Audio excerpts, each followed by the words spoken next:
കുറിച്ച് പറയാൻ സത്യം പറഞ്ഞാൽ ഞാനത് ഓർക്കാതാണ്. ഇത്രയും നേരം ഒരു ഷൂട്ടിലായിരുന്നു. അത് ഓർത്ത് കഴിഞ്ഞാൽ ഞാൻ ഡൗൺ ആകും.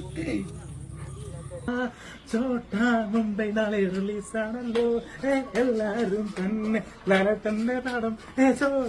മുംബൈ തിയേറ്ററിൽ നാളെ. അപ്പോ നമ്മുടെ രേണു സുധി നിങ്ങളിൽ പലരും അറിഞ്ഞു കാണും. കഴിഞ്ഞ ദിവസം സുധി ചേട്ടന്റെ ഓർമ്മ ദിവസമായിരുന്നു. ആ ഒരു ഓർമ്മ ദിവസം രേണു സുധി കാട്ടിക്കൂട്ടിയ കുറെ കോപ്രായങ്ങളുണ്ട്. സുധി ചേട്ടൻ പോയത് വലിയൊരു വിഷമമാണ് എന്ന് പറഞ്ഞുകൊണ്ട് നടക്കുന്ന രേണു സുധിച്ചേട്ടന്റെ ഓർമ്മ ദിവസം ഒരു കണ്ടന്റ് ആക്കുകയായിരുന്നു രേണു സുധിക്ക് ഫെയിം കിട്ടാൻ വേണ്ടിയിട്ട്. സുധിച്ചേട്ടനോട് ഒരു തരി പോലും സ്നേഹമില്ല എന്ന് കഴിഞ്ഞ ദിവസത്തെ പ്രകടനങ്ങൾ കണ്ടപ്പോൾ എനിക്ക് തോന്നിപ്പോയി. സുധിച്ചേട്ടന്റെ ഓർമ്മ ദിവസം ഓർക്കുമ്പോൾ തനിക്ക് വിഷമമാണ് എന്ന് പറയുന്ന അതേ രേണു തന്നെ 5 മിനിറ്റ് കഴിയുമ്പോൾ ചിരിച്ചു കളിച്ച് സുധിച്ചേട്ടന്റെ ഓർമ്മ ദിവസത്തിന് എല്ലാവരെയും ക്ഷണിക്കുന്നതൊക്കെ നമുക്ക് കാണാൻ സാധിക്കും. എന്നിട്ട് പെരേരയുടെ ഡാൻസും വേറെ കുറെ കോപ്രായങ്ങളും ആ ദിവസം കാണിച്ചു കൂട്ടിയിരിക്കുകയാണ്. സുധി പോയതുകൊണ്ട് അവർ ജീവിതകാലം മുഴുവനും വിഷമിച്ചിരിക്കണമെന്നല്ല ഞാൻ പറഞ്ഞു വരുന്നത്. പക്ഷെ അങ്ങനെ ഒരു തരിയെങ്കിലും സ്നേഹമുണ്ടായിരുന്നെങ്കിൽ ആ ഒരു ദിവസമെങ്കിലും കുറെ കോമാളിത്തരം കാണിക്കാതിരുന്നൂടെ? ആ ദിവസം എന്തൊക്കെ കോമാളിത്തരമാണ് രേണു സുധിയുടെ കൂടെയുള്ള കുറെ മിണുങ്ങന്മാരും കാണിച്ചു കൂട്ടിയത്. ഇതിൽ ആദ്യത്തെ മിണുങ്ങൻ പെരേര തന്നെയാണ്. അവിടുന്ന് തന്നെ നമുക്ക് തുടങ്ങാം.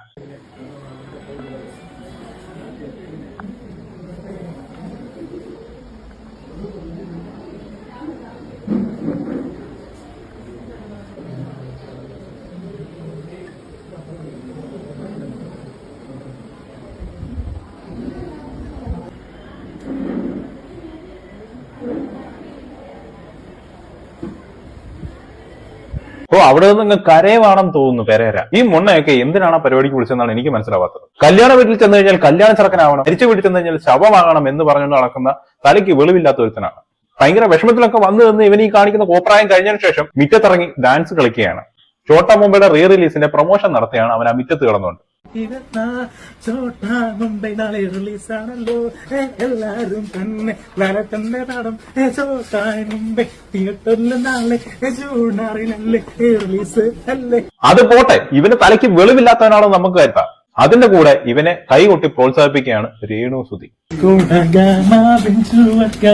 പുതുവർഷം കാണാൻ നാളത്തെ നേരം കേൾക്കാനും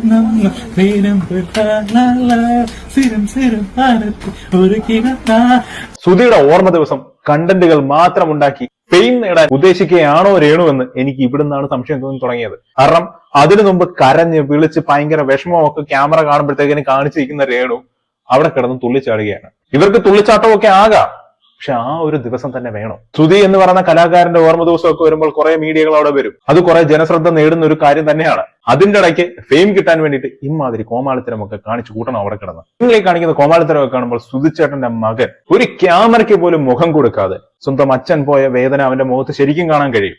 അവൻ അവിടെ പ്രാധാന്യം കൊടുക്കുന്നത് ക്യാമറ കണ്ണുകൾക്കല്ല, സ്വന്തം അച്ഛന്റെ ഓർമ്മ ദിവസത്തിനാണ്.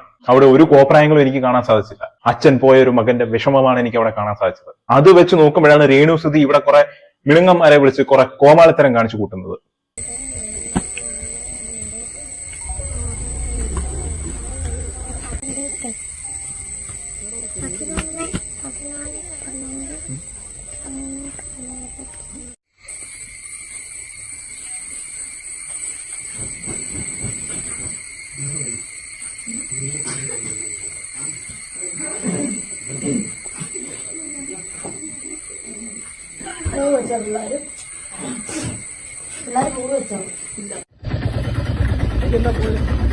ഇതൊക്കെ കാണുമ്പോൾ നിങ്ങൾ വിചാരിക്കും ആ കുട്ടിയുടെ പ്രൈവസിയിലേക്ക് ഓൺലൈൻ മീഡിയകൾ ഇടിച്ചു കയറിയത് കൊണ്ടല്ലേ ഇങ്ങനെയുള്ളതൊക്കെ നമ്മൾ കാണേണ്ടി വന്നത്, അല്ലെങ്കിൽ ഇങ്ങനെയുള്ള കാര്യങ്ങളൊക്കെ സോഷ്യൽ മീഡിയയിൽ വന്നത് എന്നൊക്കെ നിങ്ങൾ വിചാരിക്കുന്നുണ്ടെങ്കിൽ നിങ്ങൾക്ക് തെറ്റി. ഈ ഓൺലൈൻ മീഡിയ അല്ല അവിടേക്ക് ക്ഷണിച്ചിരിക്കുന്നത്. അതായത് ഇതൊക്കെ ക്യാപ്ചർ ചെയ്യാൻ വേണ്ടി രേണു സുധിക്ക് വിഷമം വരുന്നതും അതും ഇതൊക്കെ ഇവരുടെ ഇതൊക്കെ ക്യാപ്ചർ ചെയ്യാൻ വേണ്ടി ഓൺലൈൻ മീഡിയ മനഃപൂർവ്വം വിളിച്ചു വരുത്തിയത് രേണു സുധി തന്നെയാണ്. അപ്പം കിട്ടിയില്ലേ കുഴപ്പമില്ല. നാളെ എല്ലാരും വരുമോ? 5-ാം തീയതി ചടങ്ങുണ്ട് ചോദിച്ചോണ്ട് എന്നെ വന്നപ്പോ തന്നെ എന്നെ ഓൾറെഡി വിളിച്ചിട്ടുണ്ട്. പറയണ്ടായിരുന്നു, അപ്പൊ തികയത്തില്ല. കുഴപ്പമില്ല കേട്ടോ, വന്നില്ലേലും ഒരു വാടിച്ച കോമഡി. അപ്പം തീർന്നു പോകും ഇവരെ വിളിക്കണ്ടായിരുന്നു എന്നൊക്കെ. ഈ കോമഡിയൊക്കെ അടിച്ചുകൊണ്ട് എന്നിട്ടാണ് അടുത്ത വിച്ച് വരുന്നത്. സുധിച്ചേട്ടന്റെ ഓർമ്മ ദിവസത്തെ കുറിച്ച് ഞാൻ ഓർക്കുമ്പോൾ എനിക്ക് താങ്ങാൻ കഴിയില്ല, എനിക്ക് ഭയങ്കര വിഷമം വരും എന്നൊക്കെയുള്ള ഡയലോഗ് ഇതേ ഡ്രസ് ഇട്ടുകൊണ്ട് തന്നെ അടുത്ത വീഡിയോയിൽ പറയുന്നുണ്ട്. കുറിച്ച് പറയാൻ സത്യം പറഞ്ഞാൽ ഞാനത് ഓർക്കാതാണ്. ഇത്രയും നേരം ഒരു ഷൂട്ടിലായിരുന്നു. അത് ഓർത്ത് കഴിഞ്ഞാൽ ഞാൻ ഡൗൺ ആകും. നാളത്തെ എന്ന് പറഞ്ഞാൽ 2 വർഷം മുന്നേ ഈ ഒരു സമയത്ത് സുചേട്ടനുണ്ട്, ഞങ്ങളുടെ കൂടെ ഉണ്ട്. ഞങ്ങളുടെ കൂടെ എന്ന് പറഞ്ഞാൽ പ്രോഗ്രാമിലുണ്ട്, തലേന്നും എല്ലാം ഉണ്ടായിരുന്നു. ആള് പ്രോഗ്രാമിന് പോയി. ഇപ്പോൾ ഈ സമയത്തൊക്കെ ഇടയ്ക്കിടയ്ക്ക് വിളിച്ചുകൊണ്ടിരിക്കുമായിരുന്നു. ലാസ്റ്റ് വിളിച്ചത് എന്നെ പ്രോഗ്രാമിന് കയറുവാന്ന് പറഞ്ഞ ഒരു 7:30 ആയപ്പം വിളിച്ച് വൗട്ടെ ഞാൻ സ്റ്റേജിൽ കയറുവാന്ന് പറഞ്ഞ് വിളിച്ചു. അപ്പം ആള് സ്റ്റേജിൽ കയറി. അത് കഴിഞ്ഞ് ലാസ്റ്റ് വിളിച്ചത് 12 മണി 1 മണിയൊക്കെ ആയപ്പം കാറിൽ കയറുവാന്ന് പറഞ്ഞ് വിളിച്ച് വീഡിയോ കോളും ചെയ്തു. കുഞ്ഞിനെയും കണ്ടു. പിറ്റേ ദിവസമാണ് അറിയുന്നത്. അപ്പം നാളെ ഈ സമയത്തോടെ എടുക്കുമ്പോഴത്തേന് നമ്മൾ അറിയുമായിട്ട് പോയെന്ന 2 വർഷത്തെ മുന്നത്തെ കഥയാണ് ഞാൻ പറഞ്ഞത്. എന്താ അല്ലേ, എനിക്ക് ആ വീഡിയോ കണ്ടിട്ട് ഈ വീഡിയോ കാണുമ്പോൾ വിഷമമല്ല വരുന്നത്, ചിരിയാണ് വരുന്നത്, പുച്ഛമാണ് വരുന്നത്. അത്രയ്ക്ക് വിഷമമുള്ള ഒരാള് സുചേട്ടന്റെ ഓർമ്മ ദിവസം ഇമാതിരി വളച്ച കോമഡിയുമായിട്ട് വരുമോ എന്നുള്ളതാണ് എന്റെ ഒരു സംശയം. നിങ്ങൾക്ക് അയാളെ ഇഷ്ടമാണെങ്കിൽ അങ്ങനെ കുറച്ചെങ്കിലും ബഹുമാനം കാണിച്ചുകൂടെ? ഇമാതിരി കോമാളിത്തനമൊക്കെ ആ ദിവസം കാണിക്കണം. ഇത് മാത്രമല്ല കേട്ടോ, സുചേട്ടന്റെ ഓർമ്മ ദിവസം രേണുസുതി ചോറൊക്കെ വാരി കൊടുക്കുന്ന ഒരു ചെറു പയ്യനും കൊണ്ടല്ലോ കൂടെ അഭിനയിക്കുന്നത്. ആ പയ്യനും ആ പയ്യന്റെ കുടുംബവും വന്നിട്ടുണ്ടായിരുന്നു. ഇവരതൊരു ഫാമിലി ഫംഗ്ഷൻ ഒക്കെ ആക്കി മാറ്റി റീലുകളൊക്കെ എടുക്കാൻ വേണ്ടിയിട്ടുള്ള തയ്യാറെടുപ്പാണ്. എന്നാണ് സുധിയുടെ ഓർമ്മ ദിവസം. ഒന്നുകൂടെ അവിടെ നിന്ന് വിടാം.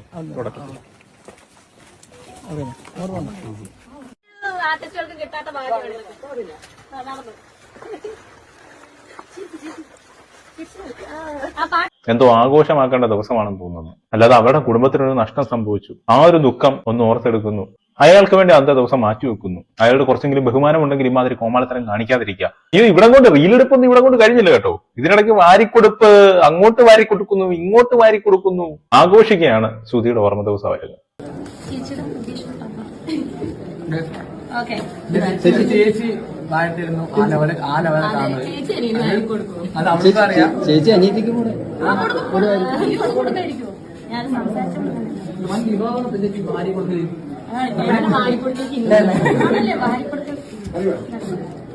കുഞ്ഞിനെ കൊടുക്കുക, അച്ഛന് കൊടുക്കുക. അച്ഛൻ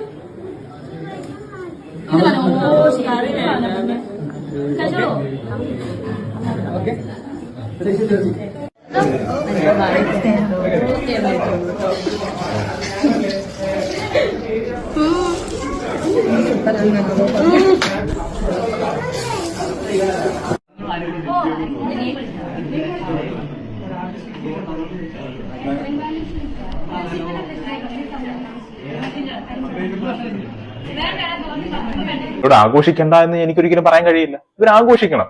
ഒരാൾ മരിച്ചുപോയി, അതിന്റെ വിഷമത്തിൽ 365 ദിവസം ഇരിക്കണം ഞാൻ ഒരിക്കലും പറയില്ല.